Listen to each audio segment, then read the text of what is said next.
sometimes difficult to look into a crystal ball and tell what's going to happen in the future. I mean, as a manager of another SPL side, sometimes I get frustrated that it's extremely difficult to win the league in Scotland because of those two. So good riddance to them, Good thing. SPL have resolved a fixture row involving Dundee United and their city neighbours Dundee. They've shifted United's forthcoming SPL date with Aberdeen, avoiding a clash with the Dark Blues.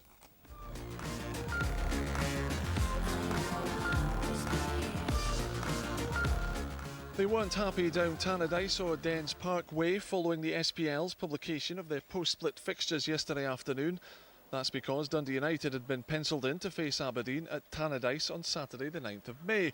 However, there was a problem. That clashed with Dundee's First Division date with Partick Thistle. With the Scottish Football League saying they wouldn't be shifting their game, the SPL have been forced to alter their schedule. The New Firm derby's been shifted to the evening of Thursday the 7th of May, with the kick-off time still to be confirmed. Overall, United have landed 3 away days to Hibernian, Celtic and Hearts. The Tangerines host Rangers on the last day of the season.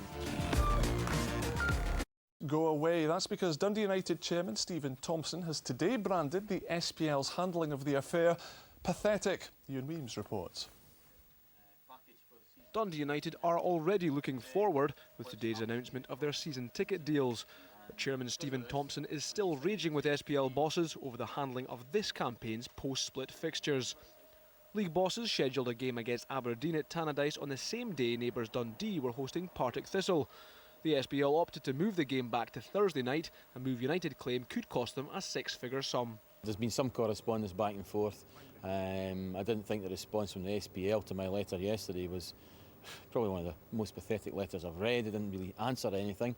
And yeah, they're not really helping its member clubs. I think people forget that all the governing bodies are meant to be there on behalf of their clubs. We're going to lose money, nobody seems bothered, and it's interesting that they managed to get the Old Firm game sorted 3 weeks in advance, but obviously United Aberdeen wasn't quite so important.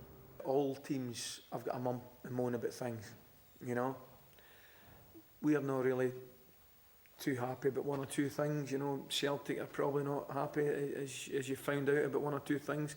Dundee United, quite rightly, not happy about one or two things. Meanwhile, Lee Wilkie has thrown his support behind a scheme to find alternative paths for youngsters thrown on the soccer scrap heap. The Pitch to Podium programme allows footballers released by their clubs a chance to switch their talents to Olympic sports. It's really tough for a lot of young players. I mean, not even just now with the way things are financially, but even when I was a young boy, you're talking maybe 2 or 3 boys out a whole team of players would get contracts and the rest would get sort of released. So I mean, it's a tough job at that age. When you get left with nothing, it's quite hard. So for them to offer them another chance at something else is a good idea. And there was good news for young Tangerines today. Next term they can watch their side for just £1 a game as part of the club's centenary season ticket package. Ewan Weems, STV News. Now, if boss Craig Levein will get to explain his controversial comments about referee Eddie Smith. Following United's recent defeat to Hearts, he said that the Jambos players had conned Smith. He'll face the SFA's General Purposes Committee in June. Meanwhile, Levein isn't being drawn on reports he's set to sign Huddersfield striker Danny Cadamatri. Well, I'm not in the habit of commenting on speculation or talking about players that are with other clubs. If I've any business to be done or anything to tell you, then if we get something done with any player, then I'll let you know.